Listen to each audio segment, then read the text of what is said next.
Ready? Start. Unlike natural calamities that are beyond human control, avoidable disasters resulting from human error or negligence prove more tragic and completely imbalance the intergenerational equity and cause irreparable damage to the health and environment for generations to come. Such tragedy may occur from pure negligence, contributory negligence, or even failure to take necessary precautions in carrying on certain industrial activities. More often than not, the affected parties have to face avoidable damage and adversity that results from such disasters. The magnitude and extent of adverse impact on the financial soundness, social health, and upbringing of younger generation may have been beyond human expectations. In such situations, and where the laws are silent or are inadequate, the courts have unexceptionally stepped in to bridge the gaps to provide for appropriate directions and guidelines to ensure that fundamentals of Article 21 of the Constitution of India are not violated. The Bhopal gas tragedy is a glaring example of such imbalances and adverse impacts whereby courts' intervention, poor and destitute, have been provided relief and rehabilitation. The Bhopal gas leak disaster occurred on the intervening night of the 2nd December 1984. Data reflecting the exact number of affected persons was not available initially. Earlier, it was felt that only a small number of persons were adversely affected in terms of health or otherwise by the leakage of toxic gases from the Union Carbide unit at Bhopal.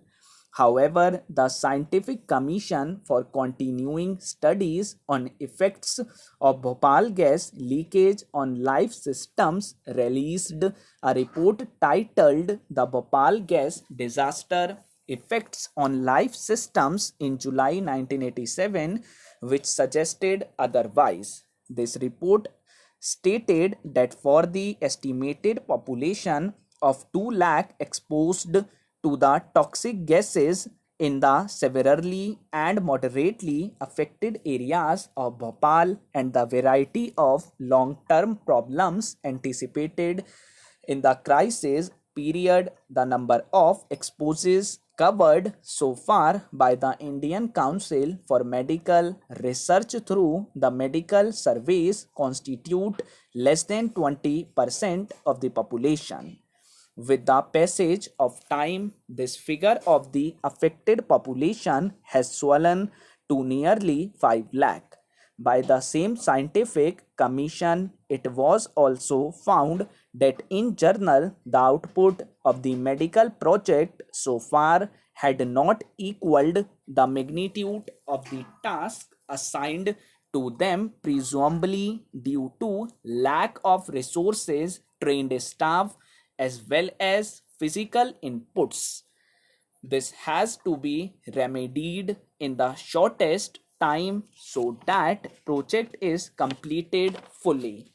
It is urged by him that the High Court has fallen into error by opining that there was no justification to exercise jurisdiction under Article 226 of the Constitution of India, whereas the facts stated warranted deletion of such an observation by the DRAT, as a tribunal has no jurisdiction to grant such liberty, and especially when a settlement between the borrower and auction purchaser had been arrived at.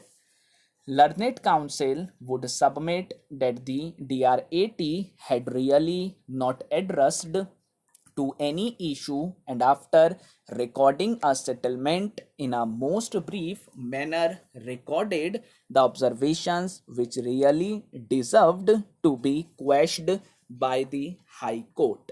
It is further convinced by the Council that the High Court should have taken note of the fact that the order passed by the DRAT had already been complied with, and it was absolutely unnecessary to drag the bank to a further litigation which is contrary to the spirit of the act and the purpose of recovery of debts due to banks and financial institutions act 1993.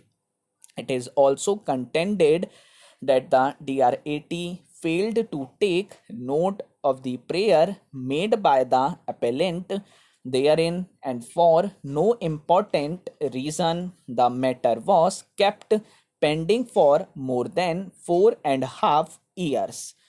The learned counsel appearing for the respondent number one contended that he had paid the dues of the bank within the time fixed by the DRAT, and thereafter he had also transferred the property in favor of a third party due to financial difficulties.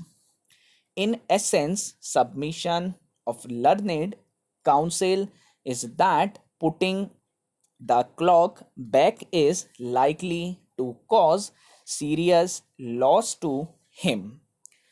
The learned counsel appearing for the auction purchaser submitted that on the basis of the liberty he had already filed a suit in the Delhi High Court and is entitled to pursue the remedy because the action was taken in hot haste by the bank in putting the property into auction without indicating that litigation was going on between the borrower and the bank. It is urged by him, had the said fact was made known, the third respondent would not have participated in the auction. It is argued by him that his claim for damages cannot be nullified by the decision of the High Court.